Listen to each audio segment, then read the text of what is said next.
R18 Pro Mini Excavator cannot start troubleshooting. When starting, check whether the exhaust pipe smokes.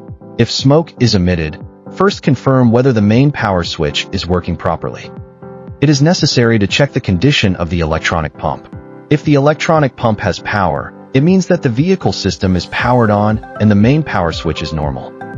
Use a multimeter to detect the electronic pump plug, set it to the DC voltage gear, and measure the wiring harness voltage. If it shows more than 12 V, the main power switch is normal. If there is no voltage display, it means that there is a problem with the main power switch. If there is no problem with the main power switch, you need to check whether the ignition switch has power. After turning on the key, use the positive pole of the multimeter to connect to the B end of the ignition switch, and the negative pole to connect a bolt to the ground. If the multimeter shows more than 12 V, the ignition switch is normal. If there is no voltage, check whether the fuse of the ignition switch is burned. According to the mark on the fuse box, find the fuse of the ignition switch. If there is a problem, replace the fuse. If the engine does not smoke, it may be a problem with the flame-out solenoid valve.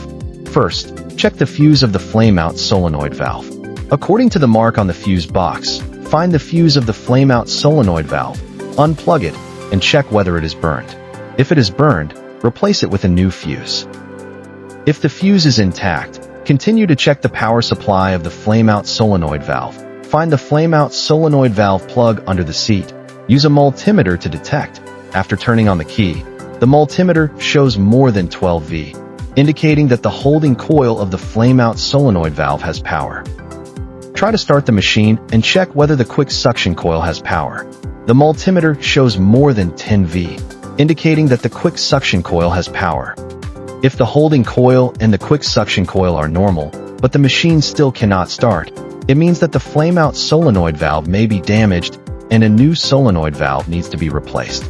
There is also a situation where the machine cannot start because there is air in the diesel filter element. You only need to remove the screws on the diesel filter element, turn on the key, and do not start the machine. The air in the diesel filter element will slowly be discharged.